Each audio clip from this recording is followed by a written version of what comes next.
Yo, good morning, guys. What's up? What's up? Time for installment number 2 of the XCN Onyx Coin V3 white paper. Now, guys, real quick, I'm getting at this is a series of videos breaking down the white paper. Probably going to end up being 5 of them or something like that, right? And I get a lot of people that are trying to skip ahead and ask questions, like ask me questions in the comments about parts of the white paper we haven't covered yet, right? So what I would ask is to be patient. Let us get through the entire white paper before skipping around, right? And then we'll answer questions after that, right? So a little bit of patience on that. That would be fantastic, okay? Um, okay, so part 2, guys, architecture. So the Onyx protocol is a platform designed with a fully decentralized architecture that operates on transparent, open, and trustless peer-to-peer smart contracts. Unlike traditional protocols that rely on centralized control, the Onyx protocol leverages the power of decentralized governance to ensure that all transactions are transparent, secure, and immutable. In order to modify the smart contracts that operate the immutable protocol, the Onyx protocol requires on chain governance proposals. This ensures that all changes to the protocol are done transparently with the support of Onyx stakers and without the threat of centralized control. This is key, guys. There is no company that can make any unilateral decisions without the say so of the community who hold XCN. Very crucial, right? Very, very crucial. This is a key aspect which makes it, decentralized. So the architecture is described in detail below. So collateral. In a decentralized lending protocol such as Onyx protocol, collateral plays a crucial role in securing loans and enabling credit lines. Every supported digital asset on Onyx can be enabled to become collateral, which activates an algorithm credit line based on the aggregated value of the collateral and their respective collateral factors. When the users deposit digital assets onto Onyx and enable them as collateral, the assets are evaluated based on their aggregated value and the collateral factors, which determine the maximum credit line that the user can access. The collateral factors are determined based on the risk profile of the digital asset and the liquidity of the asset in the market. Don't even need a credit score anymore, right? The algorithmic credit line is designed to ensure that the users can access credit based on their collateral value while minimizing the risk of default. This enables users to access credit without the need for traditional credit checks or underwriting processes, making it more accessible and efficient option for borrowers. Deposit yields. Deposit of supported digital assets onto the Onyx protocol enables users to receive yield, APY, based on the yield curve deployed for the specific digital asset and additional yield in APR on Onyx Coin XCN, depending on the reward speed set for the specific market. The yield that users receive is entirely algorithmic and automated based on 3 factors. Firstly, the yield curve parameter and kink determine the yield that the user receives. Secondly, the amount being borrowed and utilized against available liquidity is another crucial factor that influences the yield. Finally, the reward speed set for additional incentives through XCN plays a critical role in determining the yield that users receive. Borrower yields. The interest rates for borrowing supported assets is determined through the process that is analogs the determination of deposit yields. The borrower will primarily be paying interest to the protocol. The interest rates for borrowing non-NFT assets will be computed by reference to the yield curve for the market. The kink will determine the level of value interest that the borrower will be required to pay for the specific asset. with this variable being compounded per block, the level of utilization will then determine which part of the yield curve applies, and thereby the final interest rate required for borrowing the cryptocurrency. So there's not some centralized individual at the center of this determining your interest rate, right? The Onyx Liquidity Protocol incentive program is designed to provide rebates to users to offset the interest rates that they pay to the protocol. In the form of liquidity mining, by this mechanism, users are incentivized to participate in the lending protocol and thereby contribute to the utilization of the supply market creating yield. Credit line.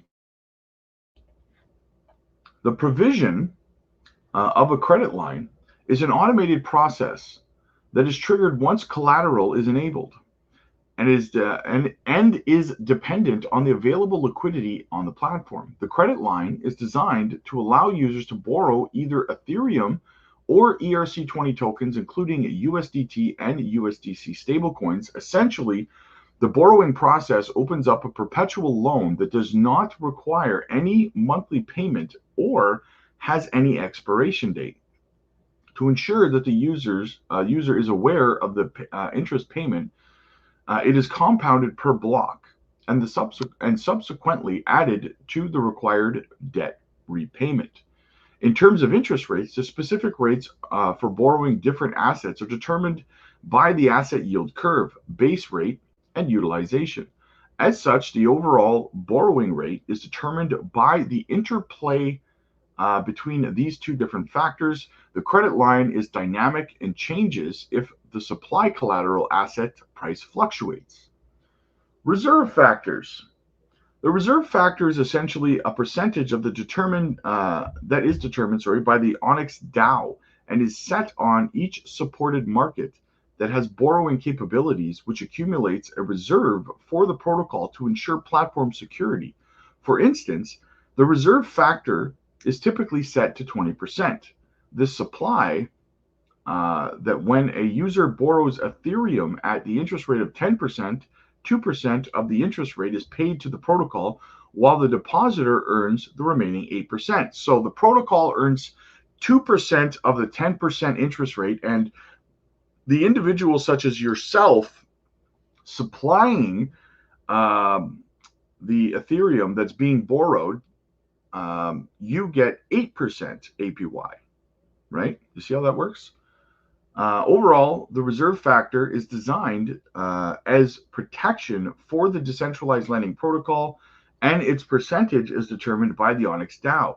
The feature ensures that the protocol earns a percentage of the interest paid by the borrowers using the platform, while depositors receive the remaining interest. So, guys, what you need to understand about this, somebody was asking me over on the Patreon about, the aspects of this lending protocol.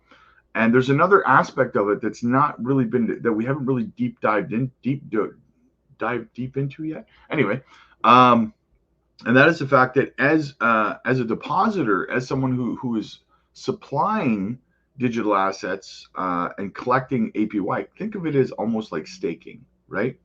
So you're staking your stuff over there, for lack of a better word, and you're gaining 8% interest out of the 10% that's being borrowed, right? And the platform earns 2%. So it is a very, very good incentivizing program for people to also participate to earn money, right? So it's not just about borrowing money, right? You can also provide liquidity and earn, right? So very, very bigly. Supply borrow caps.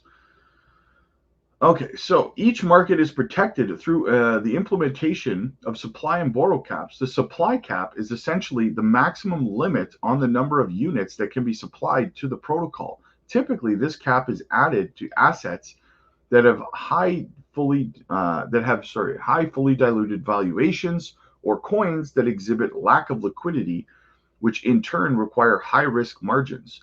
The supply cap serves to prevent oversupply of assets, which can lead to the market instability and other undesirable outcomes. On the other hand, the borrow cap is set to protect the platform from abusive borrowing activities that have potential to compromise the governance models or other security risks. Parameters that have been decided, by the Onyx DAO, which is the community, right? Essentially, the borrow cap is designed to limit the amount of assets that can be borrowed from the protocol to ensure that the platform remains stable and secure.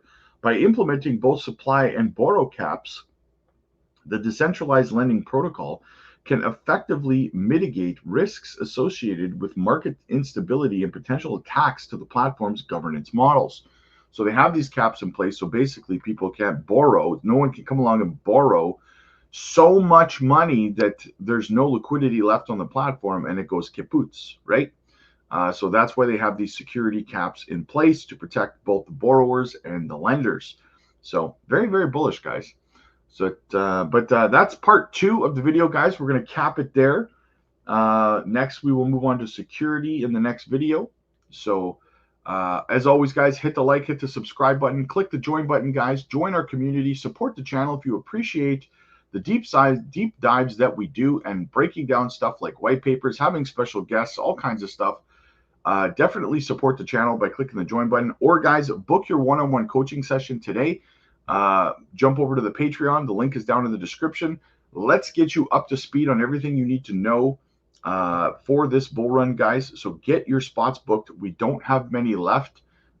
Get in while you can. We're also doing technical analysis training videos over on the Patreon as well. So start learning some of the basics. Jump on over to the Patreon today, guys. The link is down below for that. Like and subscribe. I'll see you guys later.